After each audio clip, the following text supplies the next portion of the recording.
करे चंद वो लोग के ऊँटों के चराने वाले। नबी की सीरत के हवाले से बड़ा प्यारा मुताला आपकी खिदमत में ला रहा हूँ। अपने भाई को माफ़ करेंगे, बदला नहीं लेंगे हाथ भाई इंशाअल्लाह। सुन करके आपको ताज्जुब होगा, पूरे हिंदुस्तान में 3 समाज को तरक्की है, उसमें मुसलमान नहीं है। पूरे हिंदुस्तान में सिर्फ 3 समाज को तरक्की है, बाकी किसी को नहीं है। उसमें मरवाड़ी है, गुज्जर है, महता है, मुसलमान नहीं है। अब मैं आपको राज बता रहा हूँ, मरवाड़ी को तरक्की है, गुज्जर को तरक्की है, महता को तरक्की है, मुसलमान को तरक्की क्यों नहीं है? वजह यह है कि मरवाड़ी में जो नीचे आता है सब उसको मिल करके उठाते हैं, सब उसकी मदद करते हैं, उसको उठाते हैं। 20 बार अगर वो घाटा उठाता है सब उसकी मदद करते हैं। उनका झगड़ा घर ही में हल हो जाता, अदालत में नहीं जाता। मुसलमानों का मसला झगड़ा घर में हल होता नहीं है, अदालत जाता है। और मुसलमान में कोई ऊपर जाता उसको टांग खींच करके बराबर करते हैं, इसलिए उनको तरक्की है, हमको तरक्की नहीं। सीरत के हवाले से आपको पैगाम सुनाने के लिए जा रहा हूँ। आप भाई को माफ़ कीजिए, पड़ोसी को माफ़ कीजिए, बदला मत लीजिए, कल से आपकी तरक्की शुरू हो जाएगी। खरबूजा खरबूजे को देख करके रंग पकड़ता है, पहले आप माफ़ कीजिए, पूरी दुनिया आपको माफ़ करेगी। मैं सुनाने के लिए जा रहा हूँ। अभी इलेक्शन का ज़माना था, आपके सामने से गुजरा, लोग गुजरते होंगे, मुझको वोट दीजिए मैं वफादार हूँ। वो कहता है कि मुझको वोट दीजिए मैं वफादार हूँ। आपको कैसे पता चलेगा कि ये वफादार है? अगर एक दूसरे को धोखा देता है, दूसरे से धोखा खाता है, ये वफादार नहीं हो सकता। मदद का क्या मतलब है, खिदमत का क्या मतलब है? मुखिया भी कह रहा मैं खिदमत के लिए आ रहा हूँ, समिति भी कह रहा खिदमत के लिए आ रहा हूँ। खिदमत का मतलब क्या है? मुसलमान की जान की हिफाजत करे, मुसलमान के माल की हिफाजत करे, मदद की जरूरत पड़े मदद दे, मोहब्बत करे, गलती हो जाए माफ करे, इसका नाम खिदमत है। 2-3 मिसाल दे रहा हूँ, पैगाम को खत्म कर रहा हूँ। आप देखेंगे मदीने के अंदर लाखों कबूतर है, मक्के के अंदर देखेंगे लाखों कबूतर है। ये लाखों कबूतर कहाँ से आए? आप देखेंगे लाखों कबूतर आपको हरम के अंदर नजर आएंगे, मक्के के अंदर नजर आएंगे, मदीने के अंदर नजर आएंगे। अल्लामा ज़रक़ानी रहमतुल्लाह अलैह ने लिखा है, गारे सौर में नबी आकर के छुपे हैं, गारे सौर में नबी आकर के छुपे हैं। मकड़ी ने जाला लगाया, कबूतर ने अंडा दिया, ये लाखों कबूतर उसी जोड़े की नस्ल है। आप नबी के दीन पर खड़ा हो जाइए, नबी के दीन को मदद कीजिए, अल्लाह आपकी औलाद को ऐसे बढ़ाएगा जैसे हरम के कबूतर की नस्ल को अल्लाह ने बढ़ा दिया। दूसरी बात को याद रखिए, हमारे नबी के बारे में सीरत में आता है कि बकरी चराई है, ऊंट नहीं चराया। बकरी तो चराई है लेकिन ऊंट नहीं चराया। ये राज आपको बता रहा हूं। ऊंट चराना आसान है, बकरी चरानी बहुत मुश्किल है। इधर भागती है, उधर भागती है, इधर भागती है, उधर भागती है, उसको जोड़ करके रखना पड़ता है। उस पर भेड़िए का हमला होता है, हमले से बचाना पड़ता है। नबी बाद में बनाना है, उम्मत को चलाना है, शैतान भेड़िए से बचाना है, इसलिए पहले बकरी चरवाई, उसके बाद नबी बनाया। तीसरी बात को याद रखिए, हमारे नबी मेराज में कहाँ गए हैं? अर्श को गए।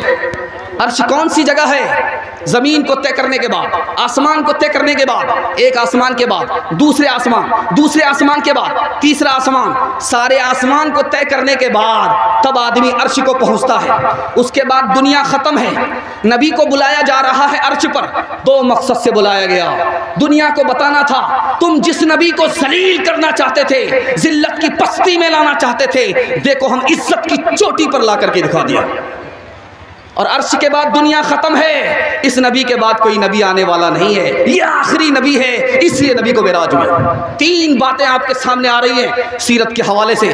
सीरत को पकड़िए, दांत से पकड़िए, सुन्नत को छोड़ेंगे आपको क्या नुकसान होगा? मरने के बाद चेहरा किबले की तरफ नहीं होगा। इब्न रजब हम्बली, फ़िक़्ह हम्बली के बहुत बड़े फ़क़ीह हैं, लिखते हैं कि कफन चोर था, कफन खींच लेता था, कब्र को खोलता था, मुर्दे से कफन को खींच लेता था। जब उसका हाथ पकड़ करके पूछा गया, जब तुम मुर्दे से कफन को खींचते थे तो मुर्दे का चेहरा किधर होता था? तो कहा 80% लोगों का चेहरा किबले की तरफ नहीं होता था। कहा तो सुन्नत के मुताबिक जब मुर्दे को लिटाते हैं तो दाईं करवट पर लिटाते हैं ताकि चेहरा किबले की तरफ हो जाए। बात क्या है? कफन जब तुमने उतारा और मुर्दे का चेहरा किबले की तरफ नहीं था। इमाम औज़ाई बहुत बड़े मुहद्दिस हैं, रहमतुल्लाह अलैह, लिखते हैं असल में पूरी जिंदगी इसने सुन्नत से मुंह मोड़ा, अल्लाह ने किबले की तरफ से मुंह मोड़ दिया। आपसे कहा जाता है कि भाई फर्ज को पढ़ना है, वाजिब को पढ़ना है। मैं राज बता रहा हूँ, फ़र्ज़ आपका छूटेगा नहीं और वाजिब आपका छूटेगा नहीं। आप सुन्नत को पकड़ लीजिए। सुन्नत को पकड़ेंगे फ़र्ज़ नहीं छूटेगा, सुन्नत को पकड़ेंगे वाजिब नहीं छूटेगा। अगर आपने सुन्नत को छोड़ा तो आज तो वाजिब छूटा है, कल फ़र्ज़ छूट जाएगा। जब फ़र्ज़ छूट गया तो अल्लाह अपनी पहचान से महरूम कर देगा। सुन्नत को छोड़ना नहीं है। सुन्नत को अगर छोड़ेंगे तो अल्लाह के रसूल की धमकी है, तुम अपनी माँ से जिना करोगे ऐसे जैसे यहूदी जिना करता है, तुम यहूदी बन जाओगे, मुसलमान नहीं रहोगे। मैं तुम्हारा नबी नहीं, तुम मेरे उम्मती नहीं। सुन्नत को दांत से पकड़ना है ताकि हाथ भी कट जाए लेकिन सुन्नत की हिफाजत हो। नमूना देने के लिए जा रहा हूं, ध्यान से सुनिएगा। हमारे नबी के ऊपर आसमान से कितनी बार पैगाम आया? हज़रत आदम के ऊपर 12 मरतबा, हज़रत ईसा के ऊपर 13 मरतबा, हज़रत इदरीस के ऊपर 4 मरतबा, हज़रत इब्राहीम के ऊपर 40 मरतबा और हज़रत मूसा अलैहिस्सलाम के ऊपर आसमान से अल्लाह का पैगाम कितनी बार उतरा? 500 मरतबा। हमारे नबी के ऊपर आसमान से अल्लाह का पैगाम कितनी बार उतरा? 24,000 बार। एक बात आप याद रखिए, इस्लाम कैसे फैला? 1984 की रिपोर्ट है, 235% इस्लाम फैला। ईसाई ने लड़की को लगा करके, शराब और शबाब को लगा करके ईसाइयत नहीं फैला सके। ईसाइयत कितनी फैली? 47%। इस्लाम गरीबी में बगैर माल लुटाए हुए, बगैर लड़की को हवाले किए हुए इस्लाम फैल गया 235%। अंग्रेज लिखता है इस्लाम फैला मोहम्मद की वजह से। मोहम्मद कैसे फैलाए? मस्जिद की वजह से। मस्जिद से इस्लाम कैसे फैला? नमाज के लिए कहा सबको जमात के साथ पढ़नी पड़ेगी और जमात के साथ इत्तिहाद हुआ। मोहम्मद की वजह से इस्लाम फैला। इस्लाम फैला मस्जिद की वजह से, और मस्जिद की वजह से कैसे फैला? मस्जिद से मुसलमानों को इत्तिहाद मिला। मैं हाथ जोड़ करके आपसे कहता हूँ, देवबंदी की मस्जिद है नमाज पढ़िए, बरेलवी की मस्जिद है नमाज पढ़िए। अल्लाह के रसूल की हदीस है, जिसके पीछे चाहो नमाज पढ़ लो, उसका अमल उसके साथ, तुम्हारा अमल तुम्हारे साथ। मस्जिद को बांटेंगे तरक्की रुक जाएगी, इत्तिहाद खत्म हो जाएगा। तीसरी बात बताने के लिए जा रहा हूँ, हमारे नबी ने कितनी जिंदगी में जंग किया? 27। पूरी जिंदगी में हमारे नबी ने कितनी बार जंग किया है? 27। और जख्मी कितने लोग हुए? 127। दोनों तरफ से कितने लोग कत्ल हुए? 1018। कैदी कितने हुए? 6500। सबको छोड़ दिया गया। कत्ल कितने हुए? 1018। पहली जंग अजीम हुई। हमारे नबी लड़ते हैं, कत्ल लोग कम होते, जख्मी लोग कम होते, कैदी लोग कम होते, लेकिन जब पहली जंग अजीम हुई है तो लोगों का कितना कत्ल हुआ? 73 लाख। दूसरी जंग अजीम हुई है, लोगों का कत्ल हुआ करोड़ों। वो नबी अमन बन करके आए थे, रहमत बन करके आए थे। आपने सुलह किया, जंग नहीं की, माफ किया, बदला नहीं लिया। आखिरी बात बता रहा हूं, पैगाम को खत्म कर रहा हूं, ध्यान दीजिएगा, ध्यान दीजिएगा। आपने सुना होगा कि आदमी हवा में उड़ता है, ये वली होगा। पानी में तैर जाता है, मसल्ला बिछा करके इस पार से उस पार चला जाता है, ये वली होगा। पल में यहाँ होता है, पल में वहाँ होता है, ये वली होगा। तो लिखा है नबी की सुन्नत अगर जिंदगी में है तो वली होगा, नबी की सुन्नत अगर जिंदगी में नहीं है ये शैतान तो हो सकता है, वली नहीं। एक जाली पीर साहब बस्ती में आए, कहा मैं 1 नंबर का पीर हूँ, बैठता यहाँ हूँ, मदीना देख लेता हूँ। तो औरत को पता करना था कि 1 नंबर का पीर है या 2 नंबर का पीर है। कहा कि अभी 2 मिनट में पता चल जाएगा। खाना ला करके दिया, तरकारी को भात के अंदर छुपा दिया। कहा आप लोग 1 नंबर के पीर हो, खाना खाओ। तो जाली पीर ने कहा कि कितनी बदतमीज औरत है, खाना दे दिया है, सालन तो दिया ही नहीं है। तो आप 2 नंबर के पीर हो, बैठते यहाँ हो, मदीना नजर आ जाता है और भात में तरकारी छुपी हुई है, नजर नहीं आता।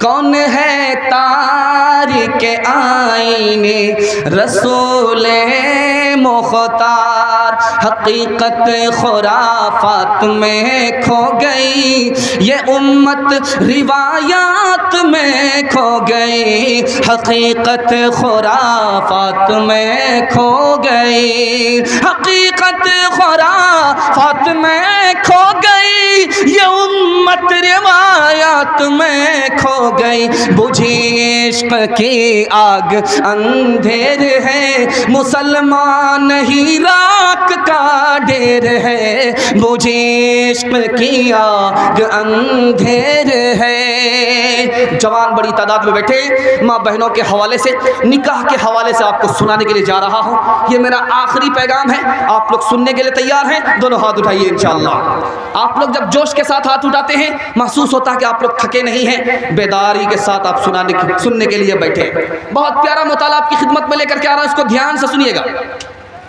हम निकाह क्यों करते हैं? ताकि औरत का मर्द का ताल्लुक देर तक रहे। अगर निकाह नहीं होगा तो औरत मर्द का ताल्लुक देर तक नहीं होगा। हम निकाह क्यों करते हैं? निकाह इसलिए करते हैं ताकि दुनिया में फितना फसाद ना हो। अगर निकाह नहीं होगा तो दुनिया में फितना फसाद होगा। हम निकाह क्यों करते हैं? ताकि बच्चे का बाप मिल जाए। अगर निकाह नहीं होगा तो बच्चे को बाप नहीं मिलेगा। हम निकाह क्यों करते हैं? ताकि बच्चा महफूज हो जाए। अगर निकाह नहीं होगा तो बच्चे की हिफाजत करने के लिए कोई खड़ा नहीं होगा। जिना कैसे ख़त्म होगा, ये राज मैं आपको बताने के लिए जा रहा हूँ। अपनी औरत को पर्दे में रखिए। दौलत पर्दे में रहती है, उसको लूटा नहीं जाता। और जब औरत पर्दे में रहेगी, उसकी आबरू पर कोई आंख नहीं उठा सकता। जब दौलत पर्दे से बाहर आएगी तो लूट ली जाएगी। जब औरत पर्दे से बाहर आएगी तो लूट ली जाएगी। दौलत लूटी गई है तो वापस आएगी, लेकिन अगर औरत लूटी गई है तो कभी वापस नहीं आएगी। जो आदमी जिना करता है उसको कड़ी से कड़ी सजा दीजिए। समाजी दबाव, उसका बायकाट कीजिए, जिना खत्म हो जाएगा। निकाह का फायदा आपको बताने के लिए जा रहा हूं। एक हॉलीवुड का हीरो था, उसका नाम था उमर शरीफ। इतनी दौलत कमाई उसने, इतनी दौलत कमाई कि दुनिया के हर बैंक को उसने पैसे से भर दिया। जब इलेक्शन में बड़ा से बड़ा मंत्री खड़ा होता था, उसी से पैसा कर्ज लेकर के खड़ा होता था। इतना पैसा कमाया उस जवान ने। उसका नाम क्या था? उमर शरीफ। हॉलीवुड का हीरो था। एक फिल्म के ऊपर करोड़ों डॉलर लिया करता था। उसने शादी नहीं किया, उसको बच्चे नहीं हुए, बीवी नहीं हुई, होटल में रहता था। 20 साल होटल में रहा, अय्याशी करता रहा। कभी इस औरत से जिना किया, कभी उस औरत से जिना किया। आखिर में जब उसका इंटरव्यू हुआ तो वो क्या कहता है? मैं दुनिया का नाकाम आदमी हूँ, दौलत कमा करके भी मुझे सुकून नहीं मिला, होटल में मुझे सुकून नहीं मिला, जिना करके मुझे सुकून नहीं मिला। काश के मेरा निकाह होता, काश के मुझे बीवी होती, काश के मेरा बच्चा होता। मैं 20 साल में अपनी जिंदगी को बर्बाद किया। दौलत से सुकून नहीं मिलता, निकाह से सुकून मिलता है। आपने माइकल जैक्सन का नाम सुना है? 45 करोड़ डॉलर से उसने मस्जिद तैयार किया। ईसाई था, मुसलमान हो गया। उससे पूछा जा रहा है तुम मुसलमान क्यों हुए? तो कहा दौलत कमा करके मुझे सुकून नहीं मिला, दुनिया की दौलत कमा करके मुझे सुकून नहीं मिला, डॉलर पे मुझे सुकून नहीं मिला, होटलों में मुझे सुकून नहीं मिला। जब मुझे इस्लाम मिला तो सुकून मिला, जब मुझे मस्जिद मिली तो सुकून मिला।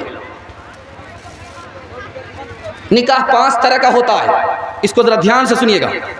आदमी को यकीन है मैं निकाह करूंगा तो बीवी पर जुल्म नहीं करूंगा, तो निकाह, और निकाह नहीं किया तो जिना होगा, निकाह करना फर्ज है।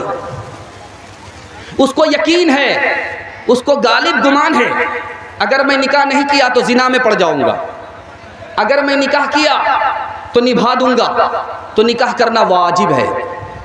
उसको यकीन है मैं निकाह करूंगा अपनी बीवी पर जुल्म ढाऊंगा, निकाह करना हराम है।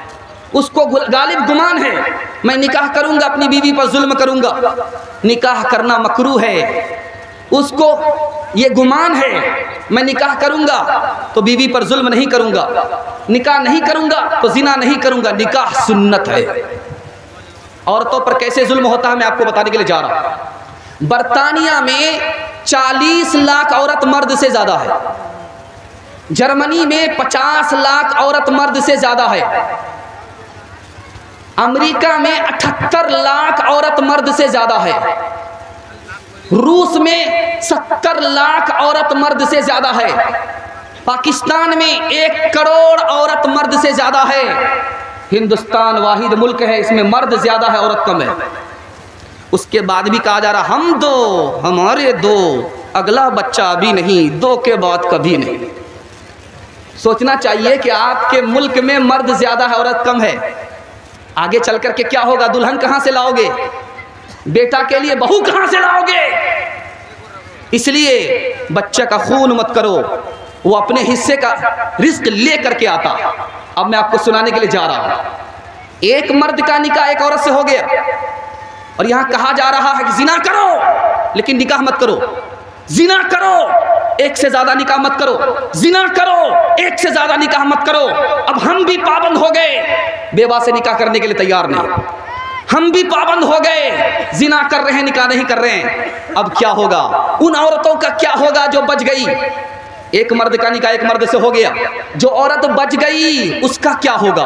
अब उसके लिए दो ही रास्ते रह जाते, या तो वो सब्र करे, आबरू की हिफाजत करे, ये इस दौर में बहुत मुश्किल है, या तो वो नाजायज ताल्लुक करे, इसकी उसको इजाजत दी जाए। इस्लाम इसकी कतन इजाजत नहीं देता, इसलिए कहता है उन औरतों का भी मसला हल करो, उनको भी घर में बसाने का मौका दो, बेवा से निकाह करो। तीसरी बात बताने के लिए जा रहा, आज हाल क्या है कि लड़का निकाह कर रहा है, पैसा किससे मांग रहा है? लड़की वाले से मांग रहा। लड़की वाले से पैसा किस बेशर्मी से मांगता है बताइए? लड़की का महर लड़का की जिम्मे है, लड़की वाले को मांगना चाहिए, लेकिन लड़का पैसा मांग रहा है। हमको गाड़ी नहीं चाहिए, बुलेट दे दीजिए, आप ही की बेटी आएगी और जाएगी। हमको भैंस नहीं चाहिए, बच्चे वाली भैंस दे दीजिए, उसका दूध आप ही की बेटी पिएगी। हमको पलंग नहीं चाहिए, स्टील का पलंग दीजिए, उस पर आराम आप ही की बेटी करेगी। कितना बड़ा सियाना है, काम भी निकालना चाह रहा है, बदनाम भी नहीं होना चाह रहा। ये माल पर निकाह करने का नुकसान बताने के लिए जा रहा हूं। निकाह महंगा हो गया, जिना सस्ता हो गया। लोग जिना धड़ल्ले से कर रहे हैं, निकाह नहीं कर रहे हैं। निकाह जब हम माल पर कर रहे हैं तो इसका नुकसान देखिए, मैं आपको बताने के लिए जा रहा हूं। हमारी लड़की इस्लाम से निकल गई, मुर्तद हो गई। हमने माल पर निकाह शुरू किया। तीसरा नुकसान, जो जवान लड़की घर में बैठी थी बूढ़ी हो गई, उसका रिश्ता नहीं आया। हमने माल पर निकाह शुरू किया, माल निकाह जो इबादत था उसको हमने तिजारत बनाया। नुकसान देखिए, माँ बाप की नींद उड़ गई, रात में सारी दुनिया खर्राटे ले रही है। बेटी जवान है तो माँ बाप की आंख से नींद उड़ गई है। हराम जमा कर रहे हैं कि दामाद को देना है, भीख मांग रहे हैं कि दामाद को देना है। हाथ जोड़ करके आपसे कहता हूं, अजाब आएगा, कहर आएगा, बरकत उड़ जाएगी, जालिम बादशाह मुसल्लत होगा। हजरत अली की हदीस है, जब तुम माल पर निकाह करोगे इस धरती पर अल्लाह का कहर आएगा। तुम्हारी महंगाई तुम्हारे गले को छू लेगी और तुम्हारी रोजी में बरकत नहीं होगी। जब मरने के वक्त दुनिया छोड़ोगे, अल्लाह कलिमा और ईमान से महरूम कर देगा। आपको एक बात और बता रहा हूं, इसको जरा ध्यान से सुनिएगा, बहुत ध्यान से सुनिएगा। निकाह का जब मौका होता है, निकाह का जब मौका होता है तो आप देखेंगे कुछ लोग तो मांगते हैं, कुछ लोग नहीं मांगते। ये मांगने वाली बीमारी कहां से आई, ये राज आपको सुना रहा हूं, इसको जरा ध्यान से सुनिएगा। अल्लाह आपके इल्म में इजाफा फरमाए, मेरे मुताला को ताज़ा फरमाए। इसको जरा ध्यान से सुनिएगा। ये मांगने वाली बीमारी कहां से आई? लड़का वाला मांगता है, लड़की से मांगता है, गरीब से मांग रहा है, मजबूर करके मांग रहा है, मजबूरी का नाजायज फायदा उठा रहा है। आपने मांग लिया, उसने दे दिया, ये रिश्वत है। जैसे सूअर का खून हराम है, उसी तरह ये भी हराम है। मैं आपको बताने के लिए जा रहा हूं, ये आया कहां से। हमने मीरास देना बेटी को छोड़ दिया, जमीन जायदाद का मालिक बेटा हो जाता है, बेटी को महरूम कर दिया। अब दामाद आजाद बन करके आया, जो लेना है इस वकील बुड्ढे से अभी ले लो, बाद में मिलने वाला नहीं। आज मीरास के देने वाले आप बन जाइए, ये तिलक और जहेज की रस्म खत्म हो जाएगी। आज हम मीरास के देने वाले बन जाएं, तिलक और जहेज की रस्म खत्म हो जाएगी। 3 पैगाम दे रहा हूं, हदीस के हवाले से पैगाम को खत्म कर रहा हूं, आंख से पट्टी हटा रहा हूं। अल्लाह आपको ठोकर खाने से बचाए, बेटी के साथ बेटा के साथ एक सुलूक करने वाला बनाए। अल्लाह के रसूल की पहली हदीस, यतीम के माल से बचो, औरत के माल से बचो। पहली हदीस आ रही है, औरत के माल से बचो, यतीम के माल से बचो। दूसरी हदीस आ रही है, तुम अपनी बेटी को मीरास से महरूम मत करो, वरना अल्लाह तुम्हें अपनी जन्नत से महरूम कर देगा। तीसरी हदीस आ रही है, बदतरीन आदमी वो है जो दूसरे की दुनिया बनाए अपनी आखिरत बर्बाद करे। आपने बेटे की दुनिया बनाई, अपनी आखिरत बर्बाद किया। इंसाफ से बताइए, मैं आपसे पूछ रहा हूँ, मेरे हिस्से का जलसा निकल रहा है, ये मेरा आखिरी पैगाम है, आप लोग सुनने के लिए तैयार हैं? दोनों हाथ उठाइए, मुकम्मल कर दें, हाथ उठाइए, इंशाअल्लाह सुनाने के लिए जा रहा हूँ। बेटा खामोश है, बाप मुतालबा कर रहा है, हमको गाड़ी चाहिए, पलंग चाहिए और भैंस चाहिए। ये बताइए, लड़की वाला पलंग भी दे रहा है, भैंस भी दे रहा है, गाड़ी भी दे रहा है। ये गाड़ी किसको मिली? बेटी दामाद को। ये पलंग किसको मिला? बेटी दामाद को। ये भैंस किसको मिली? बेटी दामाद को। इस बानर बाप को क्या मिला? नाना की हुंडी। ये दूसरे की दुनिया बना रहा है, अपनी आखिरत बर्बाद कर रहा है। क्या मिला सैयाद मेरे आशियाँ को तोड़ के, किस कदर मेहनत से रखा था जो तिनके जोड़ के। 4 दिन भी चैन से करने न दी सरे चमन, कह दिया सैयाद ने बस चल दो गुलशन छोड़ के। जब चलते चलते रस्ते में ये गून तेरी ढल जाएगी, एक बदिया तेरी मिट्टी पर फिर घास न चरने आएगी। धी पूत जनवाई बेटा क्या बंजारन पास न आएगी, सब ठाट पड़ा रह जाएगा जब लाद चलेगा बंजारा। आपको इस जलसे को कामयाब करना है, खुद कामयाब होना है। 3 काम के लिए हाथ उठाइए, अल्लाह की इबादत करेंगे इंशाअल्लाह। हाथ उठाइए, पूरी कुव्वत के साथ हाथ उठाइए, वादा कीजिए इंशाअल्लाह अल्लाह की इबादत करेंगे, रसूलुल्लाह की इताअत करेंगे इंशाअल्लाह, मखलूक की खिदमत करेंगे इंशाअल्लाह। हमारे घर जो आफत आती है 3 वजह से आती है। 1000 दम पानी पर करा लीजिए, तावीज़ ले लीजिए, कोई फ़ायदा नहीं होगा। 3 काम छोड़ने पड़ेंगे तभी आपको फ़ायदा होगा। छोड़ेंगे, हाथ उठाइए, गुनाह नहीं करेंगे इंशाअल्लाह, गलत नहीं कमाएंगे इंशाअल्लाह, गलत माहौल में नहीं जाएंगे। न किताबों से नवाज़ों से नज़र से पैदा, दीन होता है बुजुर्गों की नज़र से पैदा। नहीं सीखा इन्होंने दीन रहकर शेख के घर में, पले कॉलेज के चक्कर में, मरे साहब के दफ्तर में, केक के चक्कर में तो रोटी भी गई, बड़ी शेख की ताक में थे तो छोटी भी गई, न मानी बात वाइस की, थे पतलून के चक्कर में तो लंगोटी भी गई। वाखिर दावाना अनिल हम्दुलिल्लाहि रब्बिल